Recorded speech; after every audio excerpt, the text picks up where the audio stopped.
ሰላም እንዴት ናችሁ? የዩቲዩብ ተከታታዮች ደህና ነኝ። ዛሬ ይዤላችሁ የመጣሁት ርዕስ 4 ነጥቦች ላይ ቤዝ ያደረገ ነው። የመጀመሪያው ሰዎች ለምንድን ነው ራሳቸውን ከሌሎች ሰዎች ጋር የሚያነጻጽሩት? ሁለተኛው የንጽጽር ተጽዕኖ ምንድን ነው የሚለው ነው። ሶስተኛው የምር ምንን ከምን ጋር ነው ማነጻጸር ያለብን የሚል ሲሆን የመጨረሻው ርዕሳችን የሚሆነው እንዴት ነው ንጽጽር ላይ ጎበዝ ወይንም ጥሩ መሆን የምንችለው የሚለው ነው። አንዳንድ ጊዜ አስባችሁ ታውቃላችሁ? የአንድን ሰው ህይወት አይታችሁ እኔ ለምንድን ነው እንደዚህ አይነት ህይወት የሌለኝ?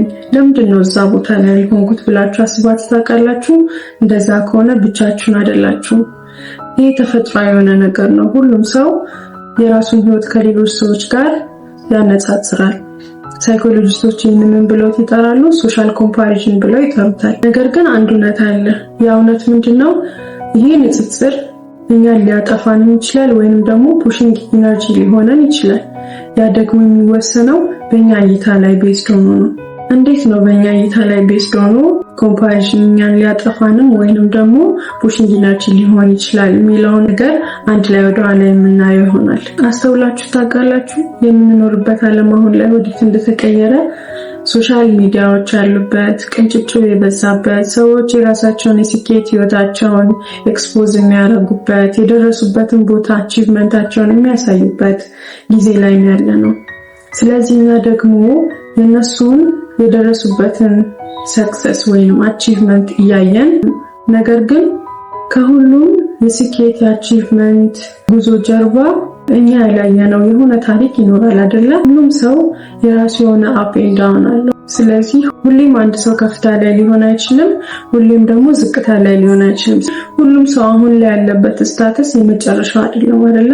የሆነ ያህል ከፍታ ዝቅታ መጠን ሊያይ እንጂ የሁሉም ሰው ህይወት ላይ ከፍታና ዝቅታ አለ።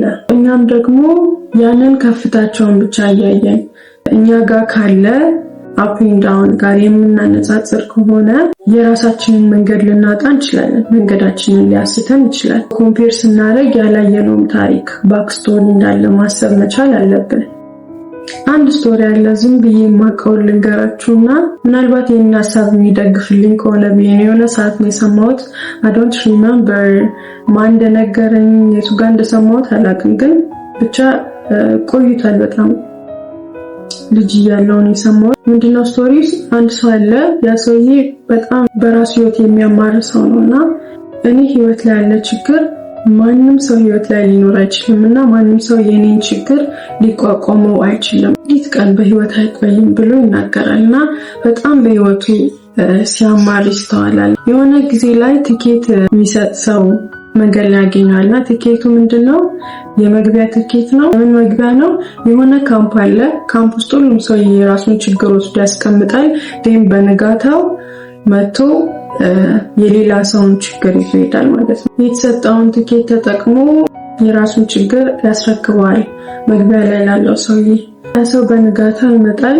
ግን የካምፑ በር ለሁሉም ሰዎች ይከፈታል። ሲከፈት ግን ያሰበውና ወይንም የጠበቀውና ያገኘው ነገር በጣም የተለያየ ሆኖ ያገኛል። ምክንያቱም እሱ ያስገባው የችግር መጠን ከሌሎች ጋር ኮምፔር ሲያደርግ በጣም የተለያየ ሆኖ ያገኛልና በጣም ደንግጦ በዛን ሰዓት የነበሩት ሁሉም ሰዎች የራሳቸውን መልሰው መፈለግ ጀመሩ ማለት ነው። ምን ለማለት ፈልጌ ነው? ይህንን ስቶሪ እኛ ከምናየው ነገር ጀርባ ያላየነው ብዙ ነገር አለ። ያ ነገር እንዳለ ኮንሲደር ማድረግ መቻል አለብን። ስለ ኮምፓሪዥን ይህን ያህል ካወራን እንዴት ነው የምንሄደው? Another topic will be why do people compare themselves with others? ለምንድን ነው ሰዎች ራሳቸውን ከሌሎች ሰዎች ጋር የሚያነጻጽሩት? ምክንያቱ ምንድን ነው በምንልበት ጊዜ መጀመሪያው for self evaluation ወይንም ራሳቸውን ለመገምገም ነው። የስኬታቸውን ደረጃ ሊሆን ይችላል፣ ያላቸውን አመለካከት ምን እንደሚመስሉ ስኬታቸውን ለመገምገም ራሳቸውን ከሌሎች ሰዎች ጋር ኮምፔር ያደርጋሉ። ሁለተኛው ደግሞ እንደ ሞቲቬሽን ለመጠቀም ወይንም ራሳቸውን ለማበረታታት። ለምሳሌ አንድ ሰው ጥሩ ነገር ሲያደርግ በምናይበት ጊዜ እኛም የዛን ሰው ፈለግ በመከተል ራሳችንን ጥሩ ነገር ለማድረግ ስንሞክር እናገኛለን አይደለም? እንደ ማበረታቻ ለመጠቀም። ሶስተኛው ቢሎንጊንግነስ ኤንድ አይደንቲቲ ስንል የአንድ ሰው አኗኗር፣ አበላል፣ ባህል ኤቭሪቲንግ ኢንክሉድ የሚያደርግ ነገር ነው አይደለ? የአንድ ሰው ማንነት አይደል አይደንቲቲ ስንል አንድ ማህበረሰብ ላይ ወይም የሶሻል ግሩፕ ላይ ፊትን ለማድረግ ያለውን ነገር ከሌሎች ጋር ሊያነጻጽር ይችላል። ሁለተኛው ርዕሰ ጉዳያችን ምንድነው? ኢፌክት ኦፍ ኮምፓሪሽን አይደለ? የኮምፓሪሽን ተጽዕኖ ምንድነው የሚለውን ነው የምናየው። የመጀመሪያው በራሳችን ላይ ያለን እምነት በጣም ዝቅተኛ እንዲሆን ያደርጋል። ያም ደግሞ ለምንድነው? በተደጋጋሚ ኮንስታንትሊ እኛ ከሌሎች ያነስን እንደሆንን አይነት ስሜት ሲሰማን አንደኛ ኢንሴኪዩሪቲ ይሰማናል፣ ዲፕሬሽን ውስጥ እንገባለን። ይሄ አንዱ ኢፌክት ነው። ሁለተኛው ጀለሲ ወይንም ቅናት፣ በሌሎች ሰዎች ስኬት ወይንም አቺቭመንት መሬት እንዲሰማን ሊያደርገን ይችላል። ያ ግን የኮምፓሪዥናችን መጠን በጣም ሃይ በሚሆንበት ጊዜ ነው። ሌላው ደግሞ አንሪያሊስቲክ ስታንዳርድስ ወይንም ደግሞ አሁን ላይ ያስተውላችሁት ከሆነ ሶሻል ሚዲያ ላይ በቃ ስኬት አቺቭመንት ላይክ ኤቭሪዴይ ዘ ሆሊዴይ ነው የሚሉትና ያ ነገር ደግሞ ሪል አይደለም አይደለ? ቅድም አውርተናል።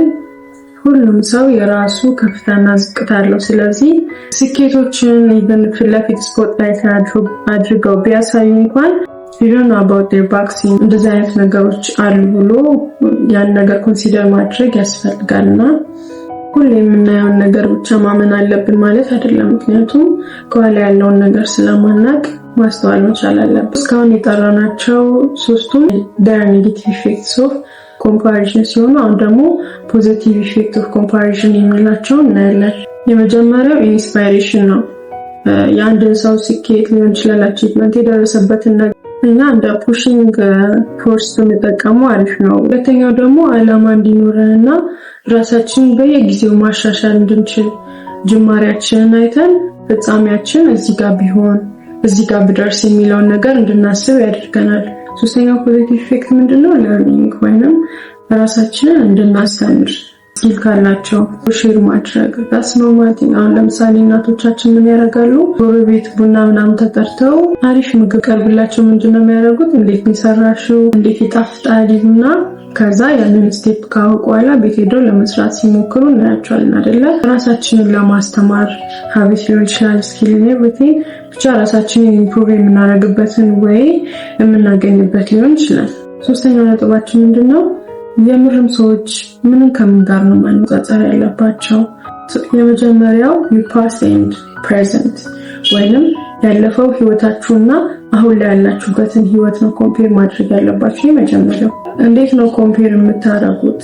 ትልቁ ራሳችሁን የምትጠይቁት ጥያቄ ምንድነው? የምር ከትላንት ዛሬ የተሻልኩ ሰው ነኝ? ምንስ ነው ያሻሻልኩት የሚለውን ጥያቄ ራሳችሁን ጠይቁ። ለምሳሌ ትላንት ላይ ጊዜ አጠቃቀማችሁ ላይ ጥሩ ባትሆኑ ዛሬ ላይ ደግሞ ጊዜ አጠቃቀማችሁ አሪፍ ቢሆን የምታባክኑት ሰዓት ባይኖር that means እናንተ በጣም ለውጥ ላይ ናችሁ።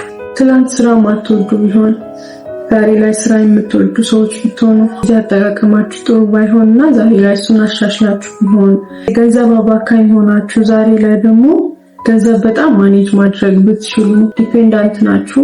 ዛሬ ላይ ግን የራሳችሁ ገቢ ያላችሁ ራሳችሁን የቻላችሁ ሰው ናችሁ። የሰው እርዳታ አትጠብቁም። ኢቭን ሰውን ትረዳላችሁ። እንደዚህ አይነት ስታተስ ላይ ብትሆኑ you're doing great።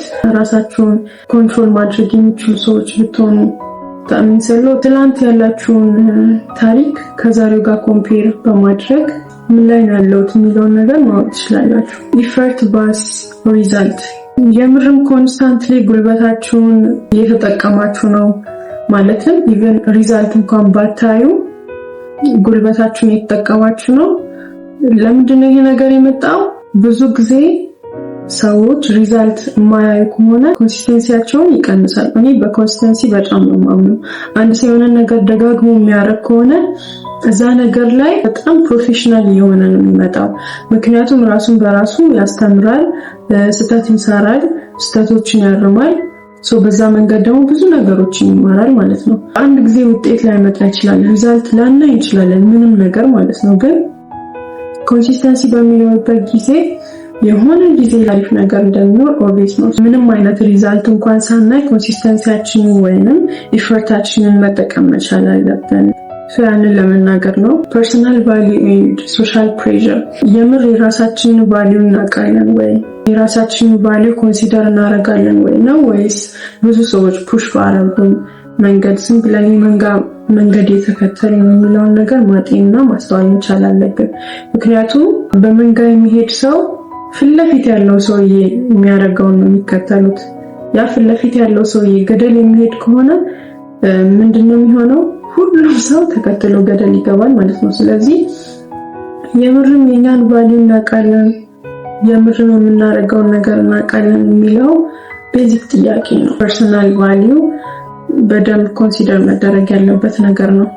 ኮምፓሪዥን ላይ እንዴት ነው አሪፍ መሆን የሚችለው ወይንም how to be good at comparison የሚል ርዕስ ሲሆን እንዴት ነው ኮምፓሪዥን ላይ ጥሩ መሆን የሚችለው? የመጀመሪያው use others as inspiration not comparison። ሌሎችን እንደመነሳሻ መጠቀም እንጂ ፍክክር ማድረግና ነገሮችን ስትረስ አፕ ማድረግ አያስፈልግም። ነው ማድረግ ያለብን ሌሎችን ስናይ ራሳችንን እንዴት ነው ጥሩ ደረጃ ማድረስ የምንችለው የሚለውን ነገር ነው ማሰብ ያለብን። ሶሻል ሚዲያ አጠቃቀማችንን ማኔጅ ማድረግ አለብን። ምክንያቱም የሰው ልጅ የሚሰማውን የሚያየውን ውሎውን ነው አይደለም የሚመስለው። ስለዚህ እኛ የምንሰማው ትክክል ያለውን ኢንፎርሜሽን ከሆነ ለአይምሮ በቃ አስፈላጊ ያለውን ነገሮችን እየሰማን እያየን የምንውል ከሆነ ያንን የምንሰማው የምናየው እና ደግሞ ውሏችንን ነው እየመሰልን የምንሄደው። ስለዚህ የሰው ልጅ ሀሳብ ውጤት ነው አይደለ? ምንም ነገር ሀሳብ ውስጥ ሳይገባ ድርጊት ላይ ሊደርስ አይችልም አይደለ? መጀመሪያ የሰው ልጅ ያስባል፣ ግን ያምንበታል። ከዛ በኋላ አይደለ የሰው ልጅ ወደ ድርጊት የሚሄደው። ሀሳባችን ውስጥ የሚገቡ ነገሮችን የፎልት ጥርቅም የምንሆነው ጀነራሊ ለእድገታችን ምንም አይጠቅምንም። ወደ አእምሯችን የሚገባውን ነገር በደንብ ማስተዋል መቻል አለብን። እኛ የራሳችን መንገድ ላይ ነው ፎከስ ማድረግ ያለብን። ምክንያቱም ሁሉም ሰው የራሱ የሆነ መንገድ አለው፣ የራሱ የሆነ ጆርኒ አለው። እኛ የግድ እንደንትና ካልሆንኩ ብለን ማሰብ የለብንም። ምክንያቱም ሁሉም ሰው የራሱ ባክግራውንድ አለው፣ አስተዳደግ፣ ኤቭሪቲንግ ብዙ ነገራችን ስለሚለያይ የራሳችን መንገድ ላይ ነው ፎከስ ማድረግ ያለብን። ትራክ ዩር ኦውን ፕሮግረስ ወይንም ጆርኒያችንን ትራክ ማድረግ፣ መስግቦ መያዝ፣ ጆርናል መጻፍ አስፈላጊ ነው። ምክንያቱም የሆነ ቦታ ላይ ሪች አውት ስናደርግ ወደኋላ ተመልሰን ማየት ብንፈልግ ይህንን ነገር ቼክ ማድረግ እንችላለን እና ምን ያህል እንደሄድን ማወቅ እንችላለን። ምን አይነት ነገር እንዳስተካከልን፣ ምን አይነት ነገር ሚሳውት እንዳደረግን እንለያለን። በዚህ ነገር የሌሎችን ደስታ እንደ ራሳችን ደስታ አድርገን ሴሌብሬት ማድረግ መቻል አለብን። ያ ሰው ደስተኛ ስለሆነ እኛ በዛ ሰው ጀለሲ or something ሊሰማን አይገባም። በሰው ደስታ ደስተኛ መሆን መቻል አለብን። አንዳንድ ሰው ያዘነ ጊዜ የሌለ ሰው ሴም ታይም ደግሞ አንዳንድ ሰው የደስታ ጊዜ የሌለ ሰው ግን ምንድነው የሚለው ባዘንም ሆነ በደስታ ጊዜ አብሮ ሊሆን ይገባል ባይነኝ። ሁለቱም ቫሊዴት የሚደረጉ ነገር ናቸው ብዬ አስባለሁ። ለዛሬ ያመጣሁት ርዕሴን ይመስል ነበር። እስካሁን ድረስ አብራችሁኝ ስለቆያችሁ አመሰግናለሁ። ይህ ቻናል ጠቃሚ ሆኖ ካገኛችሁት ሰብስክራይብ ያደረጋችሁ የቻናል ሜምበር ብትሆኑ ደስ ይለኛል። ሌላ ቀን በሌላ ቪዲዮ እስከምንገናኝ ድረስ ቸር ሰንብቱ። ወዳችኋለሁ። ቻው።